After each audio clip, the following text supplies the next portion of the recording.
Hello everyone, I'm finally back after a nice, quiet holiday break, feeling nice and recharged, and you know what really makes the holiday season special for me? Snow. No winter is complete to me without at least one snowfall. And sure, driving in it sucks, and it's cold, and ice isn't very fun. But you know what we have that can make us avoid most of that? You know it, video games. And what better way to celebrate the winter being in full swing than to take a look at some of my favorite snow levels in games. Now, a couple of quick notes before we dive in here. These aren't in any particular order, and they come from a wide variety of my favorite games, so if you see a game you want to know more about, leave a comment about it, and I'll be sure to try to make a video about it sometime. Also, I wanted to keep this to one game per series, otherwise I would just put a ton of Spyro levels on here.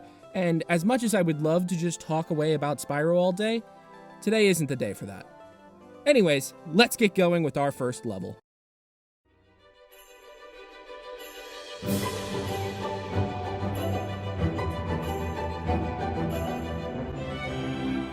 Let's kick things off with a game that most people waited for over a decade for, Kingdom Hearts 3. This strange fusion of anime hair and Disney movies seems like it takes itself way too seriously and is also far too convoluted for any one man to explain, but we can talk about that another time. Right now, let's focus on something a little more exciting, the world of Arendelle. You know, from the critically acclaimed hit Disney film Frozen, and to a lesser extent its sequel Frozen 2? Why wouldn't you expect that? I just said it was Disney. Anyway, Arendelle does an amazing job at capturing a snowy mountain feel, ignoring the iconic scenes from the movie that we could talk at length about. There's a snowball you can roll on, you get to walk around with a giant snow monster, the music is just... it makes me happy. And Donald slowly navigates his way through complex sentences. This might be a good spot to find some ingredients. Not to mention, this world has not one, but two mini-games, really living on the edge here. You can sled down a mountain, or you can look for pieces of Olaf to make him look wrong. Which is cute the first time, but it has really low replay value other than just to see the alternative ways you can mess up Olaf. Which could be a selling point in its own? Who knows? There is one downside about the world, though, and it's that stupid ice labyrinth that takes away the fun open areas and forces you into a confusing maze of corridors. So, a labyrinth, I guess.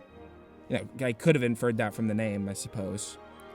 Regardless, Arendelle is a great snow level, and it holds a very special place in my heart where it will never melt. Get it? Because it's snow, and in the movie Olaf sings about melting. I'm funny. Moving right along from one RPG to another, we're going to look at Korthus Western Highlands from Final Fantasy XIV of all places. This area holds a lot of significance in the game. It's one of the first locations you go to in the Heavensward expansion, and it's also the first area of the game that is absolutely insane in size and magnitude. I mean, compared to some of the other areas in the game, it's absolutely huge and open, with some really pretty clifftop views and some nice somber music that feels cold and isolated, but also somewhat comforting at times. It's a really good introduction to what eventually becomes one of the best stories I've played in recent memory, and playing it with friends really made it a fantastic experience. I highly recommend checking it out sometime if you have the interest.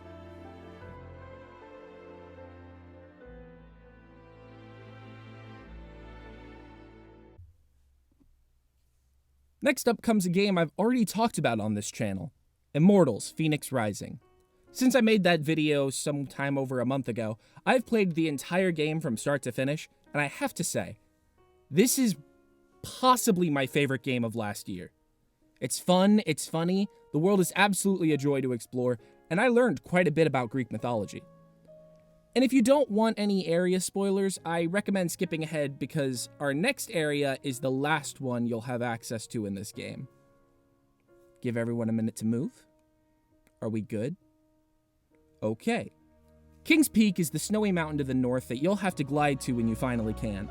And this area is so offset from the rest of the game. The level layout is more of a walking path than the open world you're used to.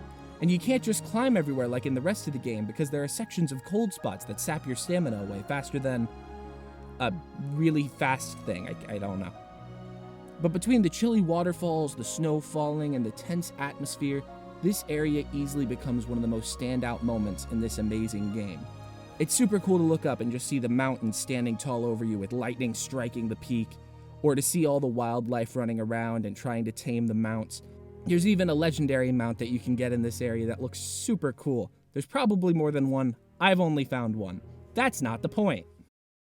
The next couple games are going to be a little different, mostly because these are games that in one way or another I grew up with. For instance, let's take a look at Crash Bandicoot 2, a game that while I technically never really played much as a kid, it did create a series that I would go on to play for years and years, and it helped inspire how the rest of 3D platforming would eventually shape out. At first, I wanted to look at Snowbiz, the first real ice level, but then I realized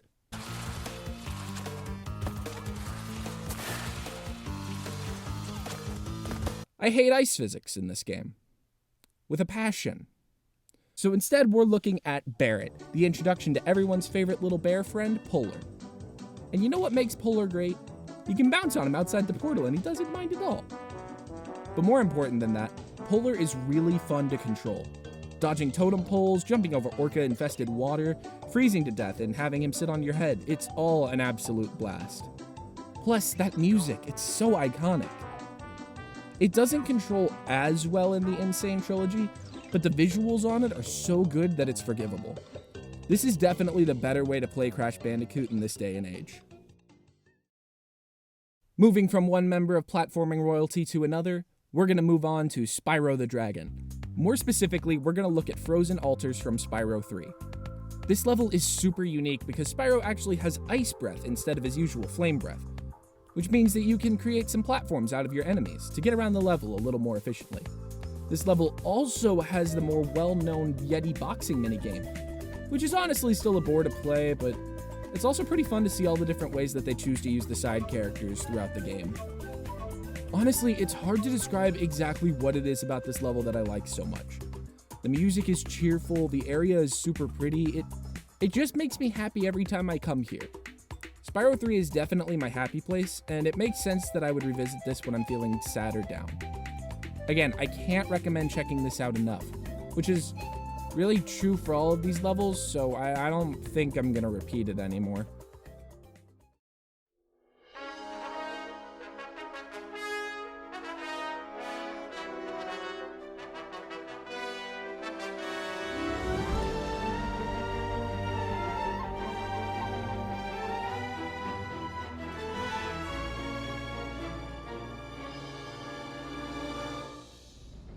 I first discovered the Monster Hunter series around 2013. I was still in high school at the time. I played the demo on my 3DS for quite a while before breaking down and buying the game, but ever since then, I have become absolutely hooked on the series. And I don't think any snow biome in Monster Hunter has quite the same appeal as Hoarfrost Reach from Monster Hunter World's Iceborne expansion. This area is absolutely beautiful. It's teeming with endemic life and powerful monsters alike. From hot springs to deep snow, calm rivers to trees and collapsing ice cliffs, this area is arguably more dynamic than any in the series before it. And some of these monsters are just devastating to fight, especially when they accidentally trigger a landslide when you're standing in the wrong spot, or they attack you relentlessly when you just want to heal. Now, I'll admit, going into capture footage for this, I was a little rusty, so I don't feel like this is the best example of my hunting prowess. But nonetheless, exploring Hoarfrost Reach is so satisfying and fun when with friends that I think it could easily be considered the highlight of Monster Hunter World.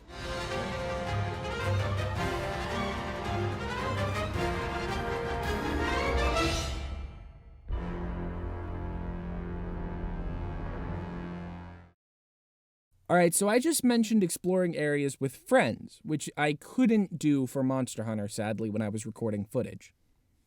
However, this next level, I cannot stress enough, is best experienced with your friends on a chill night.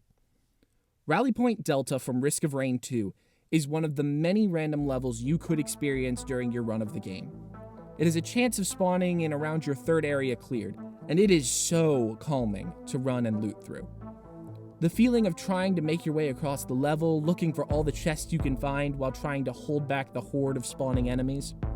Or, if you're like me and my friend, you can leave the enemy to a literal horde of attack drones and just gently glide across the level, taking in the calm night sky and enjoying the amazing 80s synth. I mean, honestly, just watch this.